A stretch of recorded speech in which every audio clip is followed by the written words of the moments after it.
The Daytona 500 on Fox is sponsored by Verizon Wireless. Get the inside track from Penske Racing and race analysis from our drivers, plus highlights and high-speed action, all on VCast from Verizon Wireless, America's largest, most reliable wireless network.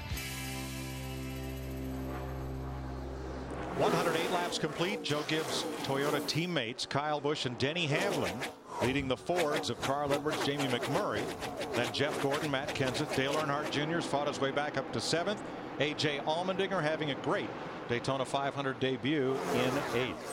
Pepsi Racing presents Race Day Payday, your chance to win the same cash prize as the winning driver every race. Now, entries for today are closed, but go to PepsiRacing.com, enter for next week's race in California, and get all the details on how to win.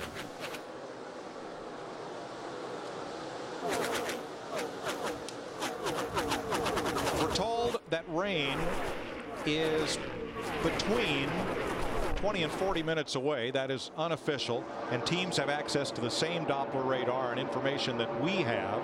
And you see that one big storm that's blowing up north of Orlando and is headed this way. Once again, rain would force a halt to this race, but not necessarily a checkered flag. NASCAR has the option. If they see a window behind that storm, they may elect to put the race under the red flag and wait it out and resume. Yeah, it looks pretty broken, you know. I mean, it's not solid, so a little rain shower and get back to it. Now here's what has me a little bit nervous. We are working on the longest green flag run of the day. We're at 25 laps. When we've had the 1 or 2 tire situations early in the race, this is about the time it showed up. I go back to Travis Quapple in that 28 car back on lap 54. That's about how many laps we had run when he had the right front that gave out on him. The Fords of Edwards and McMurray closing right up on the leaders. Matt? Handling's definitely improved for Carl Edwards, working the bottom earlier. The car was too free to run down low. The temperature, though, continues to drop. Meanwhile, a few other folks, like Roy McCauley in the 12 and Drew Blickensderfer on the 17 pit boxes, hand signals back and forth, working on their next stop. Dick? Jamie McMurray's frustrations are boiling over. He has run most of this day in 4th position with no help behind him. He just keyed the radio and said he has got to get away from them. Earnhardt Jr. said, "Tell my spotter, we are racing to the rain." Well, and I think when I look at Dale Earnhardt Jr. in that 88 car back there in 6th, Darrell and I were talking at one of the commercial breaks. The only way he's ever going to, I think, be able to put that mistake he made on pit road out of his mind is get that 88 back to the lead, and then it'll be all behind him. Yeah, that's as hard as I've seen Junior drive a car here in a long time, trying to make up for that pit mistake, and he's almost back up there where he feels like he should have been. I tell you, a guy that has got his hands full, Larry. I don't know what's going on. They need a caution to work on it. Jimmy Johnson, his car is just not handling good for him right now. We're riding with him. This is the rear bumper cam, and you can see. Clear all around, clear all around. He had to get out of the gas there, and Martin Truex almost ran over him. That was over in turn 2. He's back in the 23rd position right now. Meanwhile, his teammate, who's had one of the best cars here all week, Jeff Gordon, may have an issue. Steve? Yeah, he's been good down here, but not right now, Mike. Jeff Gordon just expressed concern. In fact, the crew is starting to zip up their uniforms, tighten their helmets. He said that right front is going away. You see him dropping back. Well, again, it's just as I mentioned, this is the longest green flag run we have had right here, and we are still a good 12 to 14 laps away from what would be routine stops. 28 right here, 28. If he saw the right front tire that came off his car earlier, he'd be coming in next time by. Yeah, we're lap 113 in 40. I'm coming next time. There he comes. Boy. He didn't see it, but he knows about it. Jeff Gordon is a big picture racer. He'd love to win this race. And there he peels off to the bottom of the racetrack, but he knows he has to have a car in one piece to be able to finish it. You're not going to be able to win it with the right front wrapped up around the windshield. And there's some guys that can drive these cars and never thinking about anything being wrong with them. They don't feel it. But a guy like Jeff Gordon, he feels everything about that race car. When it's not right, he knows it. 4,200, let's go, 4,200. So Gordon peels off, and he will likely lose a lap changing tires on pit road. Well, now there's a big red flag all up and down pit road. Oh, no. Jeff Gordon's in the pits. Now, you watch these other guys. Come on down. Come on down. You are 5, 4, 3, 2.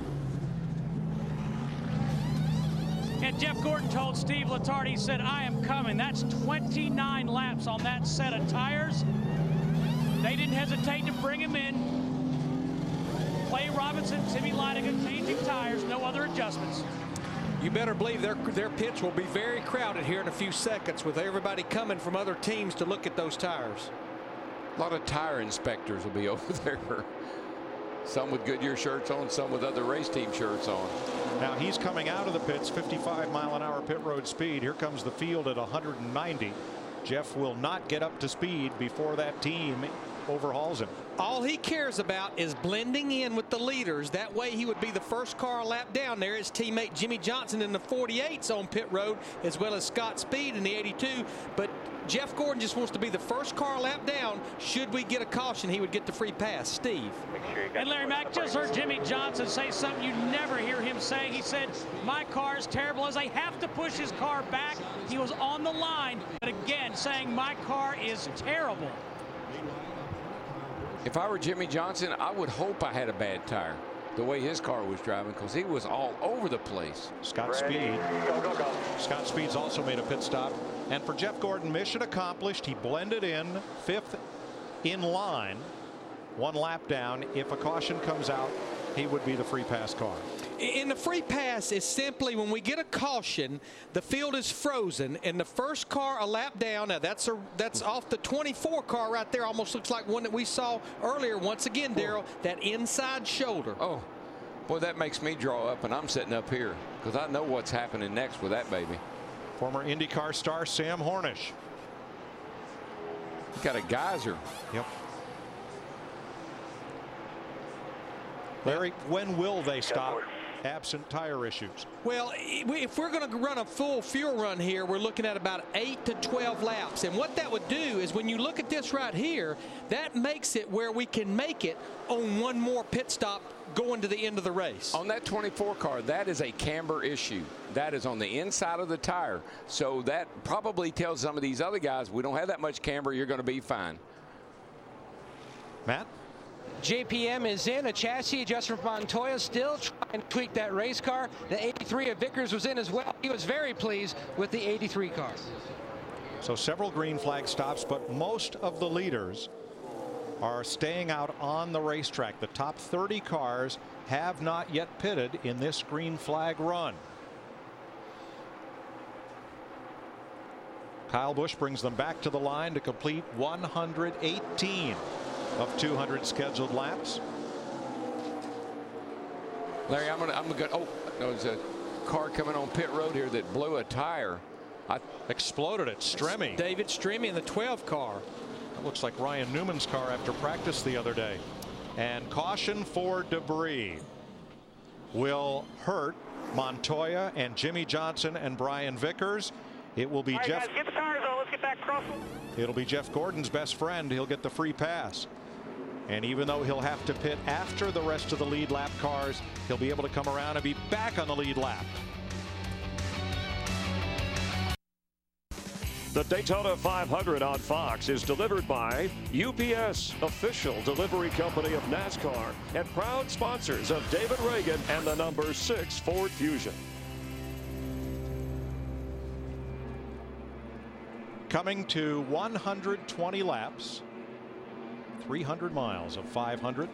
In the 51st Daytona 500, David Stremme was running 10th and appeared like he was headed for pit road when the right rear tire exploded. But Stremme has made repairs and is back on track. Jeff Gordon is the free pass car. Pit road's open. Matt. The 99 of Carl Edwards could see on the big screen that the 12 Stremme had just pulled away. They're going to make a small air pressure change in the right rear. Dick. Daytona Jr. down. He is parked in his pit. The right front tire is over the line. Steve.